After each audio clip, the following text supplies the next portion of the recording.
Betty Butter bought some butter, but she said this butter is bitter. If I put it in my butter, it will make my butter bitter. But a bit of butter will make my butter better. So Betty Butter bought a bit of better butter and made her butter a bit better. How long have you learned English? 3 months, 1 year, or more than 10 years? Are you a fluent speaker? Do you struggle to communicate with other people? Whenever you try to speak in English, do you get blocked? So often, students feel like their level of English doesn't reflect the years they have spent learning English. After 10 years or more, something is still missing. Is this familiar? It is for so many students. Don't worry, you're not alone. I've got your back. As you can see, top performers, high achievers, linguists, they all go from zero to hero. And how do they do that? First, I want you to know that you can make yourself understood pretty well in English, despite your nationality. You don't have to live in an English-speaking country to sound like a native. And if you are upholding beliefs like, if my parents spoke English, I would be a linguist right now. Is it true?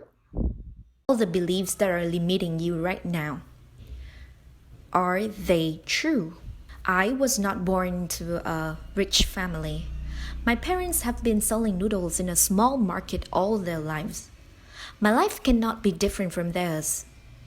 Is it true? My parents did not finish secondary school. I'll be just the same because we are blood relative. Is it true?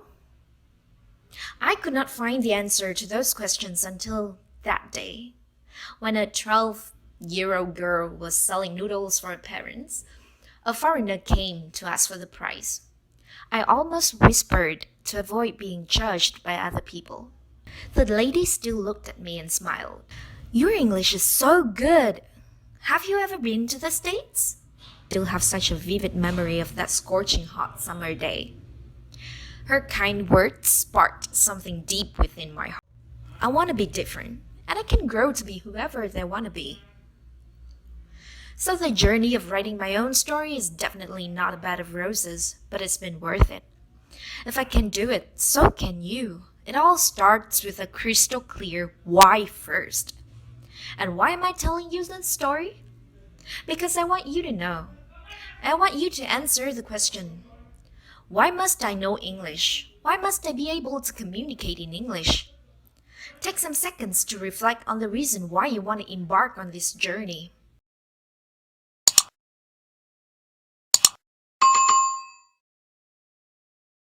So what is the reason why you want to speak better English? Are you in it because English is helpful when traveling? Or because it opens the doors to moving and working abroad? Or maybe it helps you pass an English exam for work or school. Delving into it, feel that burning desire and hear the inner voice saying, I want to master spoken English.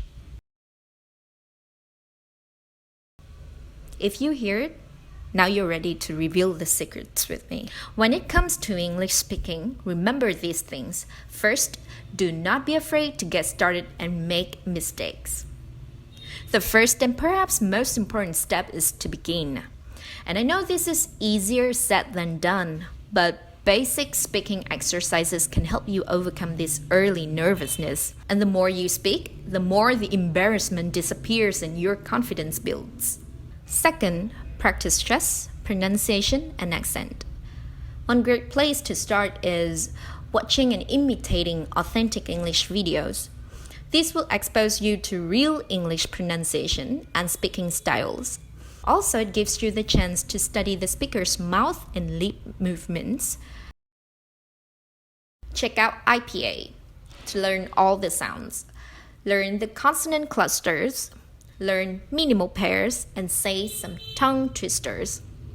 It'll help you pronounce words correctly, especially the ones with sounds that don't exist in your native tongue.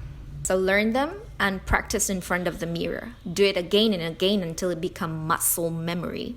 You can even try recording yourself to assess your progress. If you want to speak English like a native, you should be focusing on the smaller parts of English speaking, such as word stress, difficult pronunciation, and different accents. 3. Learn the flow of English. Pronunciation is crucial, but it's not everything. You can pronounce every sound and every word like a native speaker, but still not talk like one. That's because you don't have the right flow. So what makes the flow of English? It's connected speech. So you need to know how a native speaker can join two sounds. How do they link two sounds? How do they get rid of a sound? And very important, how do they use contractions? Let's look at the examples below. I decided later. I'd like a fried egg. See you next week. I will. You can also listen for stress and rhythm in native English speaking. Example, we don't say understand, we say understand. And we don't say magazine, we say magazine. And also English rhythm is the musical feature of English, the up and down of the pitch every word in a sentence takes.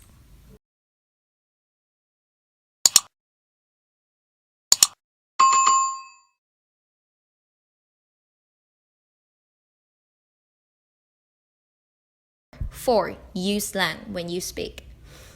I'm not saying we have to use swear words. There are some examples of slang that a wide range of English speakers use which you can learn. For example, in an informal setting, a native speaker would say, "Do you want to hang out?" instead of, "Do you want to spend some time together?" If you do hang out, the next day your friend might say, "We had a blast yesterday." That means he or she had a really fun time. But if he or she tells others that you drove him or her up the wall, it means he or she was irritated by you.